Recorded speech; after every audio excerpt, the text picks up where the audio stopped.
Bueno, ahora vamos a abordar la bolilla 3 de presupuesto, su punto 3, primera parte, preparación, sanción y ejecución presupuestaria.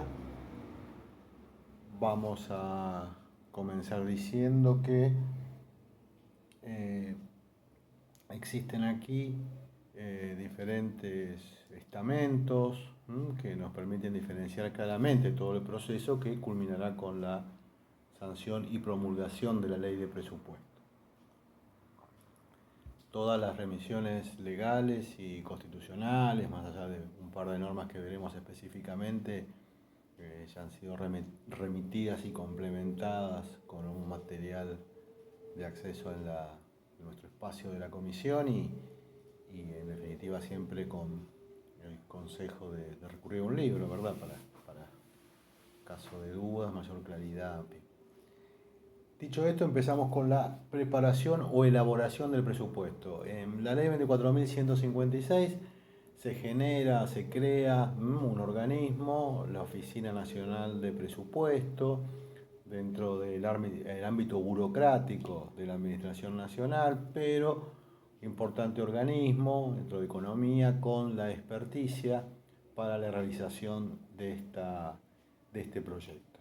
Imaginarán ustedes la complejidad que tiene desde el punto de vista técnico y más allá de todos los principios presupuestarios que ya mencionamos, digo, es un tema absolutamente complejo, prácticamente, y más allá de las normas constitucionales y legales aplicables, se comienza a trabajar en el mes de febrero aproximadamente, mediante una disposición, una resolución administrativa, se arma un cronograma y comienza obviamente con tanta anticipación porque bueno, recordemos que manda constitucional, normativa, el llegar a su presentación el 15 de septiembre para dar cumplimiento al principio de precedencia del cual ya charlamos. En este contexto, imagínense ustedes lo difícil, lo complicado que es lograr arribar a un número definitivo para satisfacer todas las necesidades o los requerimientos de cada uno de los sectores de la administración.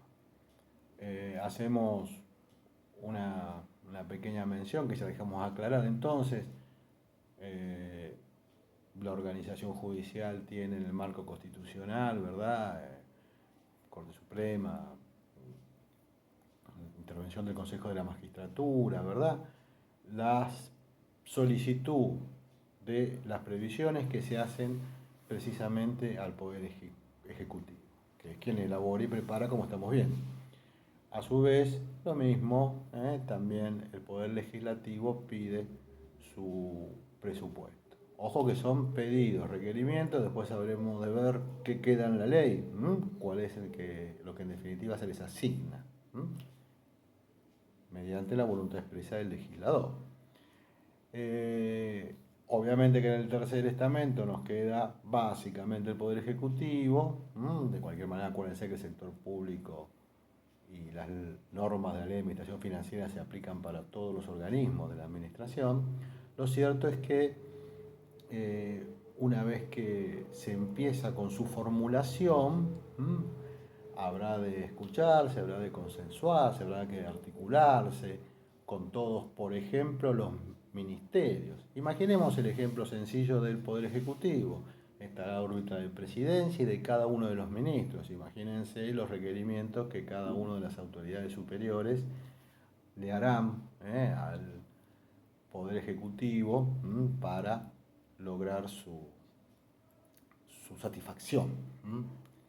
Es difícil, uno se lo imagina, por eso la Constitución nos parece que sabiamente reclama que antes de su elevación, el jefe de gabinete de ministros, por parte del jefe de gabinete de ministros, antes de su elevación del proyecto a la legislatura, haya un acuerdo gabinete de ministros, secretarios de Estado, porque hay que firmar, hay que prestar la conformidad. Siempre hablamos de los recursos finitos y las necesidades infinitas. Digo, toda esta etapa muy burocrática, de mucho intercambio, de mucho consenso, termina en un proyecto elaborado que, como les adelanté, por manda constitucional debe elevar el jefe de gabinete sin perjuicio de él. No confundirnos, chicos, el último responsable máximo es la cabeza del Poder Ejecutivo, el presidente o presidenta de la Nación. Dicho esto, 15 de septiembre, proyecto elaborado, y aquí el jefe de gabinete lleva a la legislatura, Cámara de Diputados, así lo prevé la ley 2456, Cámara iniciadora con las prerrogativas que esto significa. No, en este punto no vamos a abundar demasiado por el tema legislativo, ustedes lo conocen, Cámara iniciadora, ingreso a comisión, tratamiento, informes, dictámenes. Obviamente que no es una ley que da para tratar sobre tablas, sino que merece un consensuado análisis de los legisladores, Cámara de Diputados, media sanción, senadores o cambios y retornos, ¿verdad? Según el régimen de sanción de cualquier ley. Más allá de que en la doctrina se habla de ley de leyes, digo, en este punto y salvo las particularidades que acabamos de mencionar, no difiere del tratamiento de una ley común y corriente, digamos. Una vez que supera todo el procedimiento legislativo, se remite al Poder Ejecutivo, trámite normal para su promulgación o su veto, que puede ser total o parcial. Obviamente que acá estamos en un punto, en alguna óptica delicado, porque, bueno, un veto total produciría el reingreso a la Cámara iniciadora, la posibilidad de que la legislatura haga uso del derecho de insistencia con las mayorías especiales que prevé la Constitución, pero aparte de eso estaríamos ante la posibilidad cierta de que ante un veto, imaginemos un veto total, el Estado se quedaría al inicio del ejercicio del año calendario de nuestro presupuesto financiero anual, 1 de enero, sin presupuesto.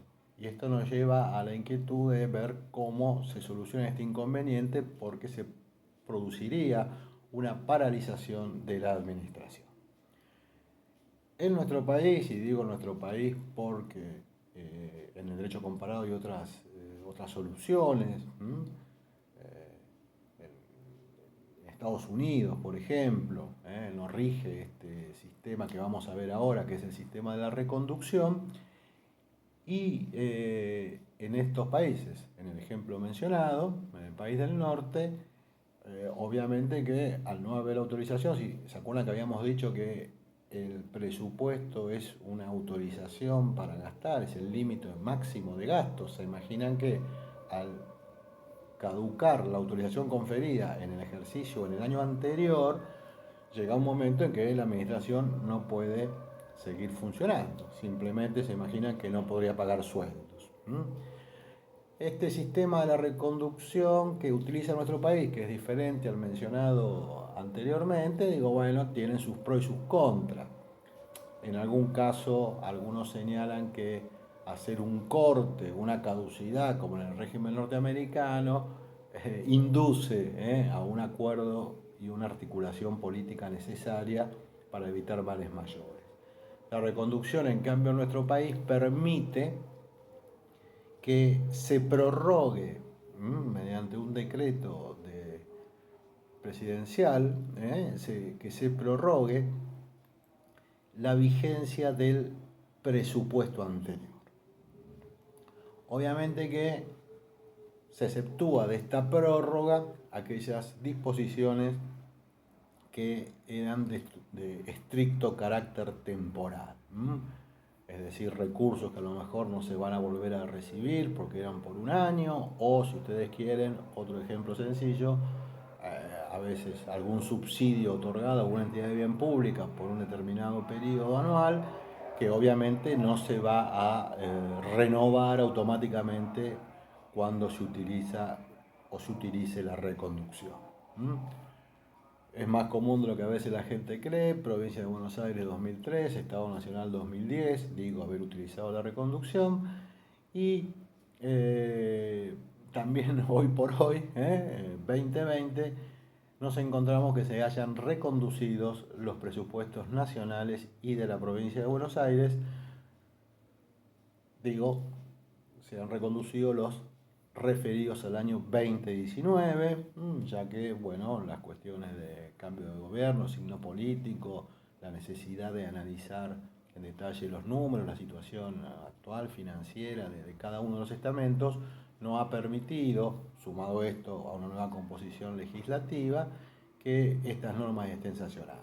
Hoy por hoy estamos con presupuesto reconducido, parecería que va a llevar un tiempo en la actual emergencia volver a que el legislador realmente se aboque nuevamente a esto. Además, toda esta emergencia sanitaria, chicos, produce una repercusión que ustedes se imaginan eh, muy importante dentro de los recursos estimados y dentro de los gastos que va a realizar el Estado. Vamos a cortar esta parte acá en el video, luego seguimos con la segunda etapa de ejecución presupuestal. Gracias.